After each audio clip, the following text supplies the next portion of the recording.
అందరికీ నమస్కారం. కథా కథనం స్టోరీస్ ఆఫ్ ద సోల్ కి స్వాగతం, సుస్వాగతం.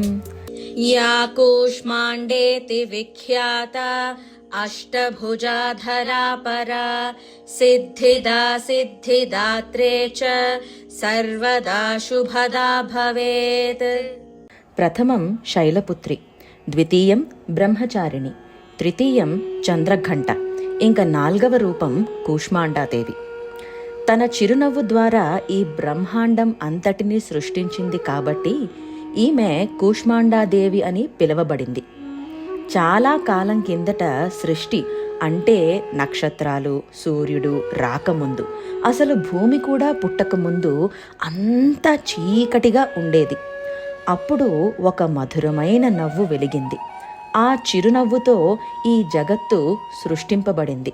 కు అంటే చిన్నగా, ఊష్మము అంటే వేడి లేదా శక్తి, అండము అంటే గుడ్డు, కలిపితే కూష్మాండము అంటే చిన్నగా వేడి లేదా శక్తితో ఉన్న గుడ్డు ఆకారం. అదే మన మిల్కీవే. సూర్యమండలం అంతర్భాగం అంటే సూర్యుడి లోపల అమ్మ ఉంటుంది. అమ్మ శరీరం సూర్యకాంతులతో వెలుగుతూ ఉంటుంది. మరి సూర్యుడి వల్లే కదా మనకి రోజూ వెలుగు వచ్చేది. ఆ వెలుగే అమ్మ తేజస్సు. అమ్మ సింహవాహన అయి 8 చేతులలో వరుసగా కమండలము, ధనస్సు, బాణము, పద్మము, చక్రము, గద, అమృత కలశము, జపమాల ధరించి ఉంటుంది. ఈ దేవికి కూష్మాండ బలి ఇస్తారు. కూష్మాండము అంటే మన గుమ్మడికాయ. ఈ దేవిని ఉపాసించడం వల్ల రోగాలు, శోకాలు అన్నీ నాశనమవుతాయి.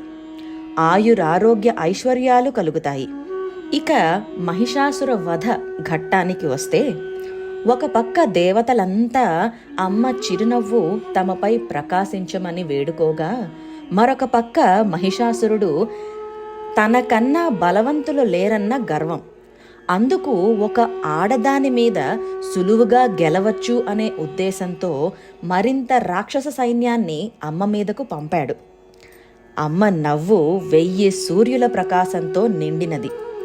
అది ఇంకా తేజోవంతమై ఆ కిరణాల్లో రాక్షసులంతా నీలమట్టమయ్యారు. ఇలా మరోసారి అమ్మ ఈ జగత్తుకి అండగా నిలిచింది. సురా సంపూర్ణ కలశం రుధిరాప్లుతమేవ చ దధానా హస్త పద్మాభ్యాం కూష్మాండా శుభదాస్తు మే. ఆ అమ్మ అండ మనపై కూడా ఎల్లప్పుడూ ఉండాలి. వచ్చే కథలో 5వ రూపం స్కందమాత గురించి చెప్పుకుందాం. ఈ లోపల కథ నచ్చితే please like, share and subscribe. Signing off, Katha Kathanam Stories of the Soul.